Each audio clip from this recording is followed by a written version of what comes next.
Good morning students. आज के इस लेक्चर में हम ओसीडी के सिम्टम एंड कॉजेज़ के बारे में बात करेंगे। कुछ लोगों में किसी काम को लेकर किसी आदत को लेकर इस कदर धुन सवार हो जाती है कि वह सनक बन जाती है और बीमारी का रूप ले लेती है। इससे उनकी लाइफ पर बुरा असर पड़ता है। प्रॉब्लम ये है कि इस रोग से पीड़ित व्यक्ति यह मानने को भी तैयार नहीं होते कि उन्हें कोई बीमारी है। हालांकि अगर वो रियलिटी को एक्सेप्ट कर लें तो इलाज काफ़ी आसान है। OCD is a common chronic and long-lasting disorder in which a person has uncontrollable recurring thoughts and behavior that he feels the urge to repeat over and over. OCD एक बहुत ही कॉमन क्रोनिक लंबे समय तक चलने वाली illness है जिसमें patient का उसके बार बार आने वाले थॉट्स और बिहेवियर पर कोई कंट्रोल नहीं होता और उन्हें दोहराने में वह अपने आप में एक्सेसिव प्रेशर फील करता है।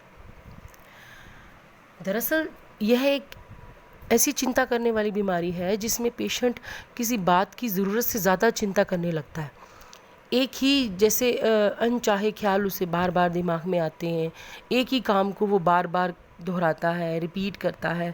ऐसे लोगों को सनक वाले ख्याल आते हैं और अपने बिहेवियर पर उनका कोई कंट्रोल नहीं होता। ऐसे पेशेंट ना तो खुद को रोक पाते हैं और ना ही बेफिक्र रह पाते हैं। मतलब उनको फ़िक्र लगी ही रहती है, वो बेफिक्र ही कभी भी नहीं रह पाते। जैसे कोई सुई किसी पुरानी रिकॉर्ड पर अटक जाती है, वैसे ही OCD के पेशेंट का दिमाग किसी एक ख्याल पर अटक जाता है। ऑब्सेशन अपनी चाहत के बिना होता है, कंट्रोल से बाहर वाले विचार, आवेग, इमेजेस, उत्तेजना दिमाग में बार बार आने वाले ख्यालों से जुड़ा होता है। प्रॉब्लम यह है कि यह थॉट नेगेटिव, निराशाजनक और ध्यान को भंग करने वाले होते हैं। सिम्टम ऑफ ऑब्सेशन की अगर बात करें तो OCD के सिम्टम का सीधा संबंध पेशेंट की अनकॉन्शियस माइंड में दबी हुई इच्छाओं, सेक्सुअल डिज़ायर से जुड़ा होता है। इससे रिलेटेड उसके बिहेवियर को जो भी रूप होता है वह सिर्फ उसकी दबी हुई इच्छाओं, डिज़ायर, इमोशंस और सेक्सुअल डिज़ायर इम्पल्सेस से, आवेगों से जुड़े हुए कन्फ्लिक्ट से ही होता है।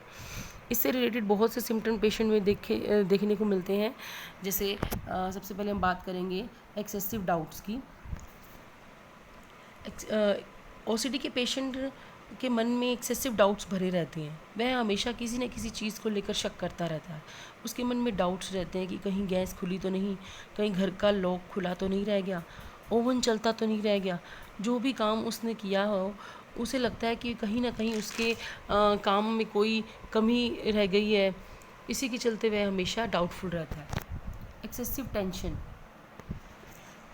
इन डाउट्स की वजह से पेशेंट में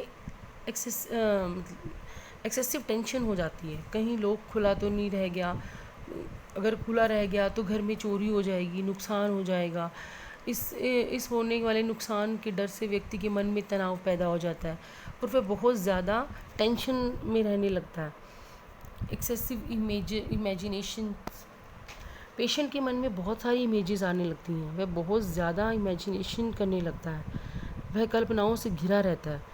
उनके दिमाग में नेगेटिव इमेजेस जैसे कोई एक्सीडेंट, किसी अपने की डेथ, इस तरह के नेगेटिव थॉट्स, इमेजिनेशंस उसे परेशान करती रहती हैं।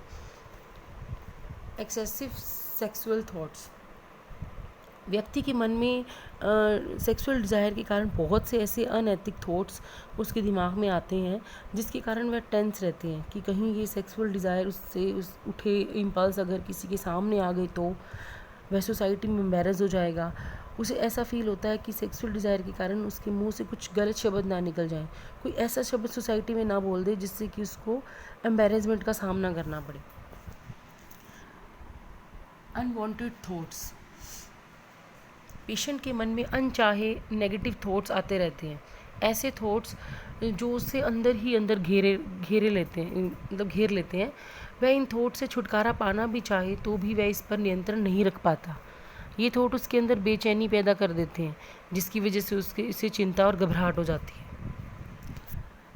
लैक ऑफ कॉन्फिडेंस, पेशेंट का आत्मविश्वास टूट जाता है, उसे अपने आप पर भरोसा ही नहीं रहता।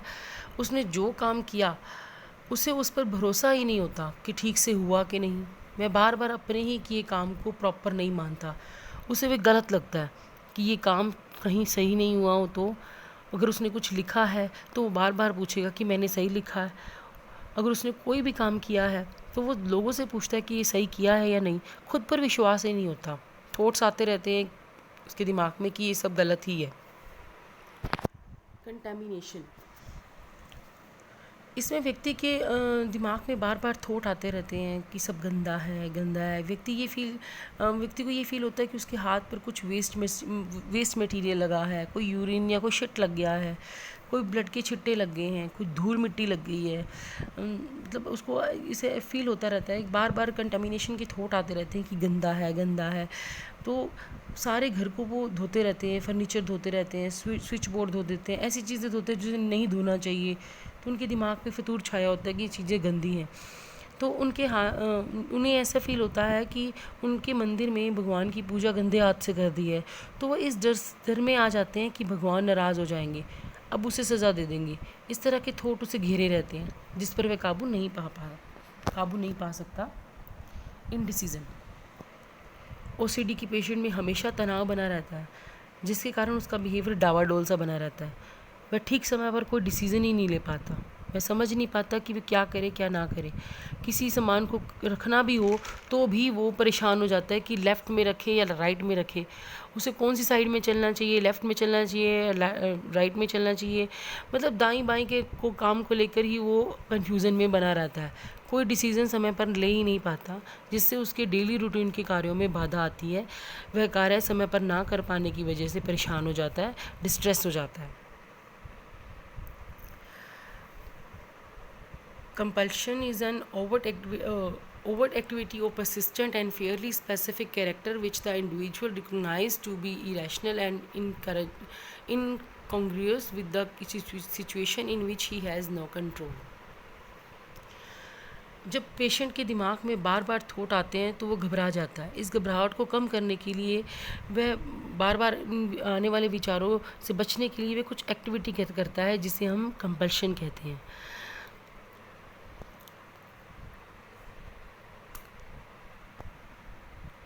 Compulsion are actions that one is compelled to perform. They are also experienced irrational and difficult to control.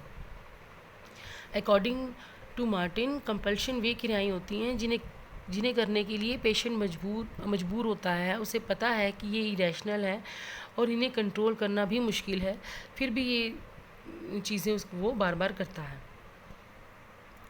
Symptom of compulsion, अगर बात की जाए कंपल्शन के सिम्टम्स की तो व्यक्ति में बहुत से सिम्टम्स देखे जाते हैं, जैसे चेकिंग। इसमें पेशेंट रिपीटेटिव चेकिंग करता है, उसे पता है कि ताला लगा दिया गया है, गैस बंद कर दिया गया है, तो फिर भी वो चेक करता है कि कहीं ताला खुला तो नहीं, गैस की नोब बार बार चेक करता है, गैस कहीं चल तो नहीं रही, घर की लाइट चेक करता रहता है, ओवन चेक करता रहता है कहीं चल तो नहीं रहा। इस तरह उसके दिमाग में बार बार चेकिंग करने का फितूर छाया रहता है। जब तक चेक नहीं करता उसे चैन नहीं आता। वॉशिंग, इसमें पेशेंट को जब बार बार यह लगता है कि घर गंदा है, उसके हाथ गंदे हैं, इन विचारों से बचने के लिए वह सफाई करना शुरू कर देता है, बार बार हाथ धोता है, घर की चीज़ों को वॉश करना शुरू कर देता है, घर की वो चीज़ें भी जो नहीं धोनी चाहिए वो भी धो देता है, फर्नीचर धो देता है, स्विच बोर्ड धो देता है। ऐसा तब तक करता है जब तक उसे तसल्ली ना हो जाए। रिपीटेटिव अरेंजिंग में इसमें पेशेंट बार बार यह फील होता है उसे कि चीज़ें ठीक से नहीं पड़ी हैं, सिमेट्री में नहीं है, तो वह चीज़ों को अरेंज करने में लगा रहता है। एक बार जब अरेंज करता है तो फिर उसे लगता है कि नहीं ऐसे नहीं, ऐसे होनी चाहिए। चीज़ों को ऑर्डर में लगाने में घंटों वेस्ट कर देता है, जिससे उसकी डेली रूटीन ख़राब होती है और वह अन्य जो भी उसके इम्पोर्टेंट काम है वो छोड़कर इन सब में लगा रहता है। होर्डिंग, इसमें पेशेंट चीज़ों को संभाल कर रखना शुरू कर देता है, जिस सामान की ज़रूरत ना भी हो तो भी वो इसे संभालता है, जैसे पुरानी न्यूज़पेपर, खाने वाले खाली डिब्बे, पुराने कपड़े, डायरी, पुराने कागजात, सब संभालता है। उसे लगता है कि क्या पता इनकी ज़रूरत कब पड़ जाए। ये सब थॉट उसे परेशान करते रहते हैं, इन सब की कभी भी ज़रूरत पड़ सकती है, तो वह इन्हें संभाल कर रखते हैं। काउंटिंग, इसमें पेशेंट को बार बार काउंटिंग करने की आदत होती है। सीढ़ियाँ चढ़ेंगे तो सीढ़ियाँ गिनेंगे, किसी फंक्शन में गए हैं तो चेयर्स गिनना शुरू कर देंगे। एक बार नहीं, बार बार गिनती करते हैं कि कितनी है।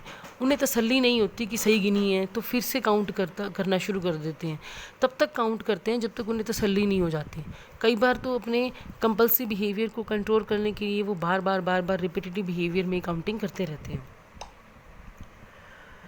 Causes of OCD. अब हम बात करेंगे ओसीडी के कॉजेज़ के बारे में कि ओसीडी डेवलप कैसी होती है। ऐसे कौन से फैक्टर्स हैं जो ओसीडी को डेवलप करने के लिए रिस्पॉन्सिबल हो सकते हैं। सबसे पहले बात हम करेंगे इसके जो फैक्टर्स हैं: biological factors, environmental factors, psychological factors, behaviour factors, cognitive factors. सबसे पहले हम बात करेंगे बायोलॉजिकल फैक्टर्स की। बायोलॉजिकल ओसीडी के डेवलप होने में बायोलॉजिकल फैक्टर्स का बहुत इंपॉर्टेंट रोल रहता है, जिसमें सबसे पहले हम बात करेंगे जेनेटिक फैक्टर्स की। अध्ययनों से पता चलता है कि ओसीडी में जेनेटिक फैक्टर्स का बहुत योगदान रहता है। ज़्यादातर देखा गया है कि ओसीडी के पेशेंट के मोस्टली पेरेंट्स, ग्रैंड पेरेंट्स, सगे संबंधियों में इन तरह के डिसऑर्डर से पीड़ित होते हैं। अगर घर में किसी को भी ऐसी प्रॉब्लम पहले कभी हुई हो तो हेरिडिटी फैक्टर के कारण ही होती है। जैसे कि हर जाइगोट में 46 क्रोमोसोम्स होते हैं। हर क्रोमोसोम्स में हज़ारों जीन्स होते हैं। इन्हीं जीन्स के माध्यम से माता पिता के गुण उनके बच्चों में आ जाते हैं। एक पीढ़ी से दूसरी पीढ़ी में इन गुणों का जेनेटिक ट्रांसमिशन एक बायोलॉजिकल प्रोसेस है। काफ़ी अध्ययनों से पता चला है कि मेंटल डिसीज़ का आधार हेरिडिटी ही होता है। Neuro anatomical basis. अध्ययनों से पता चलता है कि इनसे सिर पर चोट, हेड इंजरी, स्पेशली हाइपोथैलेमस और तीसरी वेंट्रिकल पर चोट या ब्रेन ट्यूमर ओसीडी के डेवलप होने में सबसे ज़्यादा रिस्पॉन्सिबल होते हैं। Neurochemical factors. हमारी बॉडी में बहुत से केमिकल्स होते हैं, जिनमें से दिमाग में एक पर्टिकुलर केमिकल सेरोटिन की डिसरेगुलेशन से मतलब जब सेरोटिन का दिमाग में काम ठीक से नहीं हो पाता या उसका लेवल कम हो जाता है या ठीक से एक्टिविटी नहीं कर पाता, तो उसकी वजह से भी ओसीडी डेवलप हो जाता है। Environment factors. व्यक्ति का इन्वायरमेंट भी ओसीडी के लिए रिस्पॉन्सिबल होता है। व्यक्ति को कई बार परिवार के आस पड़ोस में भी कुछ ऐसी लड़ाई झगड़े, तनाव, नौकरी का छूट जाना, रिलेशनशिप में प्रॉब्लम आ जाना, एग्ज़ाम में फ़ेल हो जाना, फैमिली में किसी का एक्सीडेंट या डेथ हो जाना, इस प्रकार के स्ट्रेसर भी व्यक्ति में ओसीडी पैदा करने में काफ़ी रोल प्ले करते हैं। Psychological factors. जब व्यक्ति के मन में कुछ अनडिज़ायरेबल या अनकॉन्शियस थॉट्स कॉन्शियस में आने लगते हैं तो व्यक्ति बहुत डर जाता है, चिंतित हो जाता है। इस चिंता से बचने के लिए वह डिफेंस मैकेनिज़्म का यूज़ करने लगता है। इन डिफेंस मैकेनिज़्म का एक्सेसिव यूज़ ही व्यक्ति में ओसीडी डेवलप कर देता है। कुछ लोगों में कुछ स्पेसिफिक अनकॉन्शियस कन्फ्लिक्ट होते हैं, जैसे अपने ही बच्चे को जान से मार देने या घायल करने का चिंतन होता है। ऐसे लोगों में ओसीडी डेवलप होने के चांसेस ज़्यादा होते हैं। Behaviour factor. बिहेवियर थ्योरी के अनुसार ओसीडी को एक लर्न डिसऑर्डर माना गया है। ये सीखे हुए डिसऑर्डर के रूप में माना जाता है। ऑब्सेशन और कंपल्शन से जो परिणाम होते हैं वो रिइंफोर्स होते हैं, सीखे होते हैं। जैसे कंपल्शन में हाथ धोने की क्रिया एक ऐसी ऑपरेंट एस्केप रिस्पॉन्स है जो कीटाणुओं से ग्रस्त होने के भय को कम करती है। कंपल्सिव चेकिंग उस चिंता को कम करती है जो उसके दिमाग में बार बार आती है कि ताला खुला है तो कहीं चोरी ना हो जाए, तो वह ताला बार बार चेक करता है और उसकी चिंता कम होती है। इस तरह वह अपने सेशन में आने वाले बार बार थॉट जो पेशेंट में चिंता पैदा करते हैं, पेशेंट उससे कंपल्सिव बिहेवियर के द्वारा चिंता को कम करना सीख जाता है। इस तरह से लर्न डिसऑर्डर से व्यक्ति को ओसीडी डेवलप हो जाता है व्यक्ति के अंदर। Cognitive factors. कॉग्निशन एक कॉन्शियस लेवल की प्रक्रिया है। इसमें व्यक्ति की थॉट, नॉलेज, अंडरस्टैंडिंग होती है। पेशेंट की जो कंडीशन होती है वो काफ़ी सीरियस होती है। जब इसमें कॉग्निटिव डिस्टर्बेंस पाई जाती है, कॉग्निटिव डिस्टर्बेंस व्यक्ति चीज़ों को नेगेटिव रूप से समझने लगता है। व्यक्ति में इरेशनल बिलीफ पैदा हो जाते हैं, नेगेटिव स्कीमा डेवलप हो जाता है, जिससे व्यक्ति में निराशा पैदा हो जाती है। व्यक्ति चीज़ों को गलत तरीके से एक्सप्लेन करने लगता है, उसको परसेप्शन, थिंकिंग, मेमोरी, रीजनिंग सब पर नेगेटिव इफेक्ट होने लगता है। ये कॉग्निटिव डिस्टर्बेंस ही व्यक्ति में ओसीडी डेवलप करने में रिस्पॉन्सिबल होते हैं। इस तरह से ऐसे बहुत से फैक्टर्स हैं जो ओसीडी के लिए उत्तरदायित्व है। अब हम ट्रीटमेंट के बारे में बात करेंगे। ओसीडी के पेशेंट को ट्रीटमेंट के द्वारा नॉर्मल लेवल पर लाया जा सकता है। जिस चीज़ से पेशेंट डरता है उसको फेस करने के योग्य बनाया जाता है। साइको एनालिटिकल थेरेपी, इस थेरेपी में पेशेंट के अनकॉन्शियस माइंड में दबे मेंटल कन्फ्लिक्ट को जानने की कोशिश की जाती है कि ऐसे कौन से कारण हैं जिसकी वजह से पेशेंट में मेंटल कन्फ्लिक्ट डेवलप हुए हैं। इस थेरेपी में free association, dream analyse technique का यूज़ किया जाता है। फ्री एसोसिएशन टेक्निक में व्यक्ति को अपने विचारों, थॉट्स को एक्सप्रेस करने के लिए कहा जाता है। जो उसके मन में आता है उसे बोलने के लिए कहा जाता है।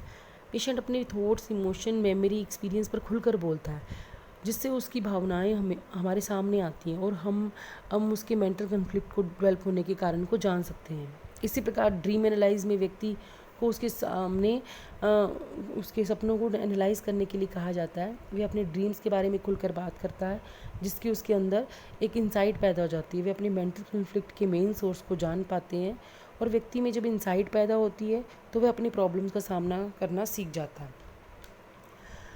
बिहेवियरल थेरेपी, ओसीडी की ट्रीटमेंट में बिहेवियर थेरेपी बहुत ही इफ़ेक्टिव प्रूव हुई है। इस थेरेपी में 3 टेक्निक का यूज़ किया गया है: मॉडलिंग, फ्लडिंग तथा ईआरपी, एक्सपोजर रिस्पॉन्स प्रिवेंशन। सबसे पहले हम बात करेंगे मॉडलिंग की। इसमें थेरेपिस्ट पेशेंट के उस सिचुएशन में जो जाकर दिखाता है जिसमें पेशेंट डरता है। अगर किसी को गंदगी से डर लगता है तो थेरेपिस्ट अपने आप पर वो गंदगी लगा लेता है। फ्लडिंग में थेरेपी इसमें पेशेंट को गंदगी को पेशेंट के खुद के शरीर पर लगाने के लिए कहा जाता है कि पेशेंट उसे खुद पे अपने शरीर पर लगाए। और ईआरपी, एक्सपोजर रिस्पॉन्स प्रिवेंशन में पेशेंट को उस डर वाली सिचुएशन में लंबे समय तक रखा जाता है, तब तक जब तक एंजाइटी कम नहीं हो जाती। धीरे धीरे उसी सिचुएशन में रखा जाता है। अगर कोई व्यक्ति अंधेरे से डरता है तो उसे अंधेरे में रखा जाता है। गंदगी से डरता है तो उस पर गंदगी लगाकर उसे बिना हाथ धोए काफ़ी देर तक रखा जाता है। ये सब टेक्निक ओसीडी के पेशेंट पर काफ़ी इफ़ेक्टिव प्रूव हुई है। इससे पेशेंट में ओसीडी के सिम्टम्स धीरे धीरे ख़त्म हो जाते हैं। व्यक्ति का ऑब्सेशन, चिंतन धीरे धीरे कम हो जाता है और कंपल्सिव बिहेवियर भी काफ़ी हद तक कम हो जाता है। ड्रग थेरेपी, इसके अलावा सीबीटी, कॉग्निटिव बिहेवियर थेरेपी भी जो है, इस थेरेपी में पेशेंट को यह समझाया जाता है कि आपके मन के अंदर कुछ इरेशनल थॉट्स का पैटर्न बन रहा है जिसका कोई लॉजिक नहीं है। पहले तो पेशेंट को उन थॉट्स को आइडेंटिफाई करने को कहा जाता है, फिर उन नेगेटिव थॉट्स को हेल्दी थॉट में रिप्लेस किया जाता है। ड्रग थेरेपी, जब पेशेंट को थेरेपी से ज़्यादा फ़र्क नहीं पड़ता, जब उसकी सीवियर प्रॉब्लम होती है तो पेशेंट को मेडिसिन दी जाती है। पेशेंट को क्लोमिप्रामाइन नाम की एक मेडिसिन दी जाती है। ये बहुत ही इफ़ेक्टिव रहती है ओसीडी की ट्रीटमेंट में। ये एक तरह की एंटी डिप्रेशन ड्रग है। इससे पेशेंट को काफ़ी हद तक नॉर्मल लेवल पर लाया जा सकता है। इस तरह और भी बहुत सारी anti anxiety, anti depression medicine available हैं जो ओसीडी को काफ़ी हद तक कम कर देती है। थोड़े बहुत इसके साइड इफ़ेक्ट भी होते हैं, जैसे कॉन्स्टिपेशन, एसिडिटी, पर ये इन मेडिसिन से काफ़ी हद तक राहत मिलती है। इस प्रकार हम कह सकते हैं कि ओसीडी का ट्रीटमेंट विभिन्न टेक्निक से किया जाता है और व्यक्ति को नॉर्मल लेवल पर लाया जा सकता है।